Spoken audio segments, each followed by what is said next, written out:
जैन दोस्तों, कैसे हैं आप लोग और कैसे चल रही है आपकी स्टडी। दोस्तों, यदि आप क्लास 12 के छात्र हैं और बोर्ड एग्जाम की तैयारी कर रहे हैं तो ये वीडियो आप लोगों के लिए रामबाण साबित होने वाला है। देखिए दोस्तों, आज के इस वीडियो में आपको मैं सेंट्रल आइडिया बताने वाला हूं, इससे आप लोग 4 अंक बिल्कुल ही पक्का कर लेंगे। ठीक है, देखिए दोस्तों, आज मैं सुबह वीडियो अपलोड नहीं कर पाया क्योंकि मुझे कुछ काम आ गया था और जिससे मैं वीडियो रिकॉर्ड नहीं कर पाया, इसलिए अपलोड नहीं हो पाया है। लेकिन दोस्तों, आज शाम को लेके आ चुके हैं, 4 अंक आपका बिल्कुल यहाँ पर आज की वीडियो में पक्का हो जाने वाला है। मैं ये भी बताऊंगा कि आपको कौन कौन सा सेंट्रल आइडिया तैयार करने हैं और साथ में आपको मैं लिख के भी बताऊंगा कि कैसे आपको बोर्ड एग्जाम में अपना जो सेंट्रल आइडिया है वो लिखना है, जिससे जो आपका कॉपी चेक करने वाला टीचर है वो आपको फुल में फुल नंबर दे दे, यानी कि 4 में 4 नंबर आपको दे दे। ठीक है, चलिए मैं आपको बता देता हूं कि 3 सबसे महत्वपूर्ण आपके सेंट्रल आइडिया हैं जो बार बार आपके एग्जाम में पूछे जाते हैं, रिपीटेड हैं। ठीक है, देखिए पहला है माई मदर 866। ये बहुत इंपॉर्टेंट है और ये बार बार आपके बोर्ड एग्जाम में आता है, तो इसे आप छोड़ना मत क्योंकि बहुत इंपॉर्टेंट है। ठीक है, चलिए देखिए दूसरा है कीपिंग क्विट।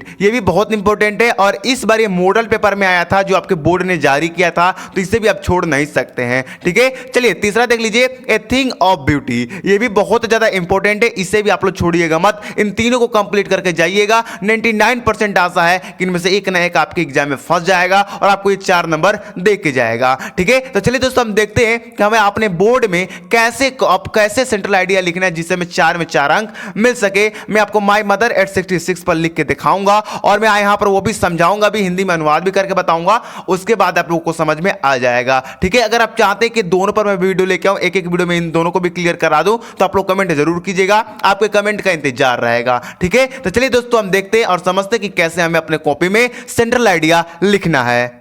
तो चलिए दोस्तों, मैं आपको यहां पर दिखाता हूं सेंट्रल आइडिया मैंने लिख रखा है माई मदर 866 पर। ये मैंने लिखने का मतलब है कि यानी मैं आपको लिख के दिखाना चाहता हूं कि आपको अपने कॉपी में कैसे सेंट्रल आइडिया लिखना है किसी भी टॉपिक पर। अगर आप ऐसे सेंट्रल आइडिया लिख देंगे ना जैसे मैं लिख के यहां पर दिखाने वाला हूं, आपको फुल में फुल नंबर मिल जाएंगे। ठीक है, कई ज्यादा ऐसे बच्चे होते हैं जो काफी ज्यादा डर जाते हैं कि अब एग्जाम में क्या होगा, हमें तो लिखने आएगा नहीं। कई बच्चों को याद भी होता है लेकिन वो लिख नहीं पाते हैं। ठीक है, तो ऐसा गलती आपको नहीं करना है। चलिए देखिए, यहां पर आपको जो किसी भी टॉपिक पर सेंट्रल आइडिया लिख रहे हैं, तो ये जो शुरू के 2 लाइन है ना, ये आप लोग जरूर लिखने की कोशिश कीजिएगा क्योंकि बहुत ज्यादा इंपॉर्टेंट होती है। ठीक है, इस लाइन में लिखना क्या है ध्यान दीजिएगा। The central idea of the poem my mother 866 composed by Kamala Das. यानी कि ये जो पोएम का सेंट्रल आइडिया है ये किसके द्वारा लिखा गया है, तो ये कमला दास के द्वारा लिखा गया है। ठीक है, ये आपको 2 लाइन जरूर लिखना है। किसी भी टॉपिक पर अगर सेंट्रल आइडिया लिख रहे हैं तो उसमें आपको जरूर लिख देना है। बस वहां पर आपका क्या हो जाएगा, जो सेंट्रल आइडिया का नेम वो चेंज हो जाएगा और यहां पर आपका जो आपके लेखक हैं यानी जो आप बोल सकते हैं वो चेंज हो जाएगा यहां पर।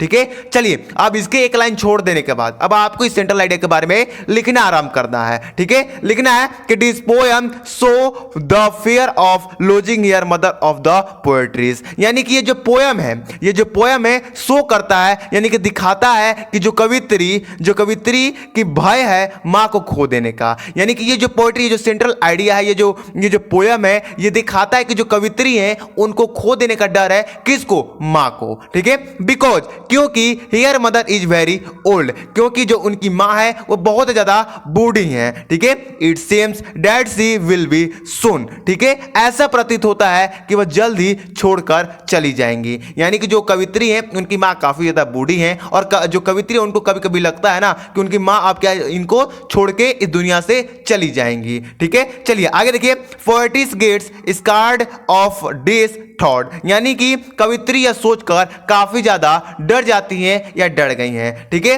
To come out from this negative thought. यानी कि इस सोच को अपने मन से हटाने के लिए सी लुक्स आउटसाइड ऑफ कार, वह कार के बाहर देखती हैं। ठीक है, the world outside is full of Joy. यानी कि जो दुनिया है वो जब कार से बाहर देखती हैं तो जो दुनिया दिखाई देती है वो काफी ज्यादा खुश भरी दिखाई देती है। ठीक है, the young tree seemed running fast. यानी कि जो छोटे छोटे पेड़ पौधे होते हैं वो काफी जल्दी जल्दी भाग रहे थे। जब आप कार में बैठते हो चाहे किसी गाड़ी में बैठते हो तो जब उससे आप बाहर देखते हो तो जो सड़क के किनारे जो छोटे छोटे पेड़ होते हैं वो काफी तेजी से भागते हुए दिखाई देते हैं। वही बात यहां पर कहा जा रहा है। ठीक है, आगे देखिए, आगे है कि children looked very happy at the airport they undergo a security check. यानी कि जब कवित्री एयरपोर्ट के बाहर देखती है ना तो वहां के जो बच्चे होते हैं वो काफी ज्यादा खुश दिखाई देते हैं। ठीक है, क्लियर है। चलिए आगे देखिए, the poetry was standing a few guards away from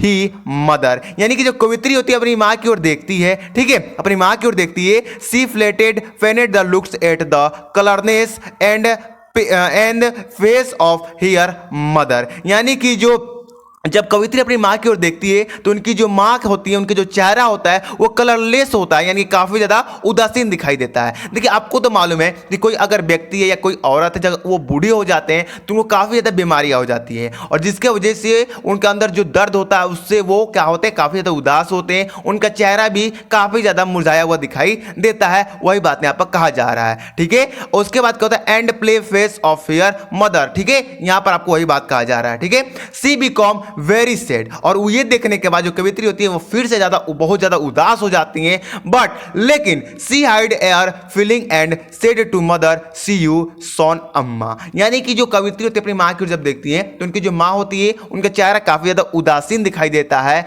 और इससे वो क्या हो जाती है, कवित्री और ज्यादा उदास हो जाती है। लेकिन लेकिन ये जो भावना होती है, यानी जो फीलिंग होती है, जो ये उदासी होती है, इसे वो छुपा लेती हैं और कहती हैं कि जल्द मिलेंगे अम्मा, ठीक है। तो दोस्तों इस प्रकार का ये सेंट्रल आइडिया था। मैं आशा करता हूं कि आपको काफी ज्यादा समझ में आ गया होगा, ठीक है। तो आप लोग स्क्रीनशॉट इसका ले लीजिए क्योंकि बहुत ज्यादा इंपॉर्टेंट है और काफी ज्यादा मैंने इजी में इसे लिख रखा है, ठीक है। तो आप लोग यहां पर बढ़िया से तैयार कर लीजिएगा, और ये अगर 4 नंबर पाना है तो मैंने आपको जो 3 महत्वपूर्ण आपको सेंट्रल आइडिया बताया है वो तीनों भी तैयार कर लीजिएगा क्योंकि काफी ज्यादा इंपॉर्टेंट है। अगर आप चाहते हैं कि मैं तीनों सेंट्रल आइडिया पर एक वीडियो अलग से लेके आऊं तो आप लोग कमेंट जरूर कीजिएगा। काफी सरल भाषा में लेके आऊंगा, हिंदी के साथ लेके आऊंगा और काफी इजी तरीका से मैं आपको बताऊंगा, ठीक है। तो आप लोग कमेंट जरूर कीजिएगा, मैं कमेंट का आपका इंतजार करूंगा। जैसे ही कमेंट आएगा मैं आपका जो ये सेंट्रल आइडिया में प्रोवाइड कराना चालू कर दूंगा, ठीक है। चलिए दोस्तों मिलते हैं आपको अगली वीडियो में। जय हिंद, जय भारत।